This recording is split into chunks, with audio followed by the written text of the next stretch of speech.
নমস্কার বন্ধুরা, তোমরা সবাই কেমন আছো? আশা করি সবাই খুব ভালো আছো। Welcome back to my channel.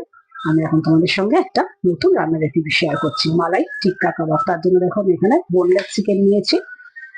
তোমরা চাইলে ডামস্টিক নিতে পারো, এটা ডামস্টিকে বেশি ভালো লাগে, কিন্তু আমি আজকে ছোট ছোট চিকেনই বোনলেস নিয়ে এসেছি। এটার জন্য ম্যারিনেশনের জন্য আমি প্রথমে দেখো নুন আর পাতি লেবু আর গোলমরিচ দিয়ে এটা ম্যারিনেট করে নেবো। দিচ্ছি, দিয়ে দিচ্ছি হচ্ছে গোলমরিচ আর পাতিলেবুটা আমার কিউব করা রয়েছে, এটাকে দিয়ে ভালো করে আগে ম্যারিনেট করে নেবো। তারপর দিয়ে দিচ্ছি টক দই,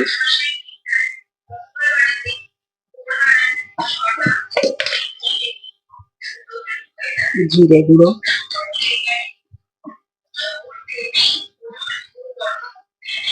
আদা রসুনের ড্রাই পেস্ট দিচ্ছি, যেহেতু কাবাব বাটাটা দিলে জল বেরোবে থেকে, তোমরা চাইলে বাটাটাও দিতে পারো।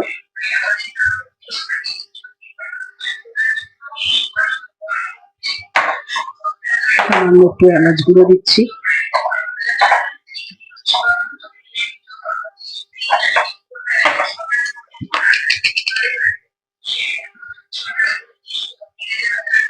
কাঁচা লঙ্কা পেস্ট দিচ্ছি,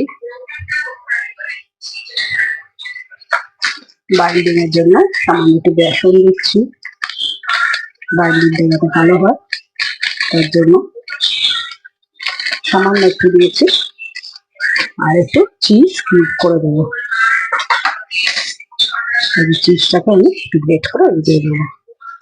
যেহেতু মালাই টিক্কা কাবাব, এখানে ফ্রেশ ক্রিম দিতে লাগে, কিন্তু আমার ফ্রেশ ক্রিমটা নষ্ট হয়ে গেছে, আগে খেয়াল করিনি। তোমরা একটু ফ্রেশ ক্রিম দিয়ে এটাকে ম্যারিনেট করে আমি রেখে দেবো বেশ কয়েক ঘন্টা। এটা আমি রাতের বেলা করবো। দেখতে থাকো, সমস্ত মশলাগুলো একসাথে দিয়ে দেখো এরকম ভাবে ভালো করে হাতের সাহায্যে চামচের সাহায্যে নিয়েছে রেখে দেবো। আমি এটা এয়ার ফ্রায়ারে করবো। যখন করবো তখন আমি তোমাদের সামনে আবার শেয়ার করবো। এটা কিন্তু খেতে দারুণ টেস্ট আর হেলদি একটা রেসিপি, তোমরা বাড়িতে ট্রাই করতে পারো।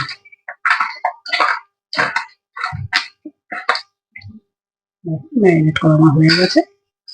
কাবাবের চিকেনটা দেখো আমি সকাল থেকে ম্যারিনেট করে রেখে দিয়েছিলাম। এবার আমি এটাকে এয়ার ফ্রায়ারে করবো, তার জন্য এয়ার ফ্রায়ারে বাটার পেপার পেতে নিয়েছি, সাথে হালকা একটু অয়েল ব্রাশ করে দিচ্ছি। এবার এগুলোকে কাঠির মধ্যে দিয়ে এয়ার ফ্রায়ারে দিয়ে দেবো।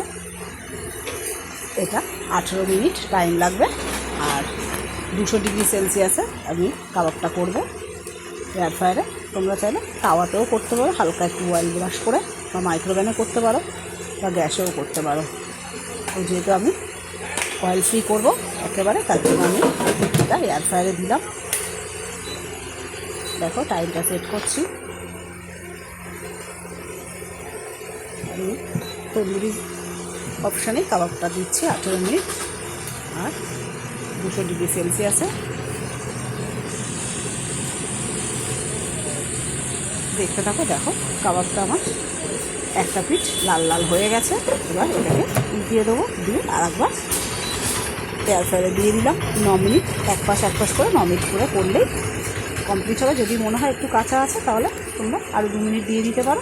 20 মিনিটে দিলে একদম ঠিকঠাক কাবাব হয়ে যায় এয়ার ফ্রায়ারে। আর দেখো দেখতে কতটা সুন্দর হয়েছে, যেমন দেখতে সুন্দর হয়েছে তেমন খেতেও খুব সুন্দর হয়েছিল। আর এটা একদম জুসি সফট হয়েছিল। আমার এই টিক্কা মালাই কাবাবের রেসিপিটা তোমাদের কেমন লাগলো কমেন্টস করে জানিয়ে ভিডিওটা এখানে শেষ করছি। ফিরছি নতুন কোনো রান্নার ভিডিও। ততক্ষণ গুড বাই, তোমরা সবাই খুব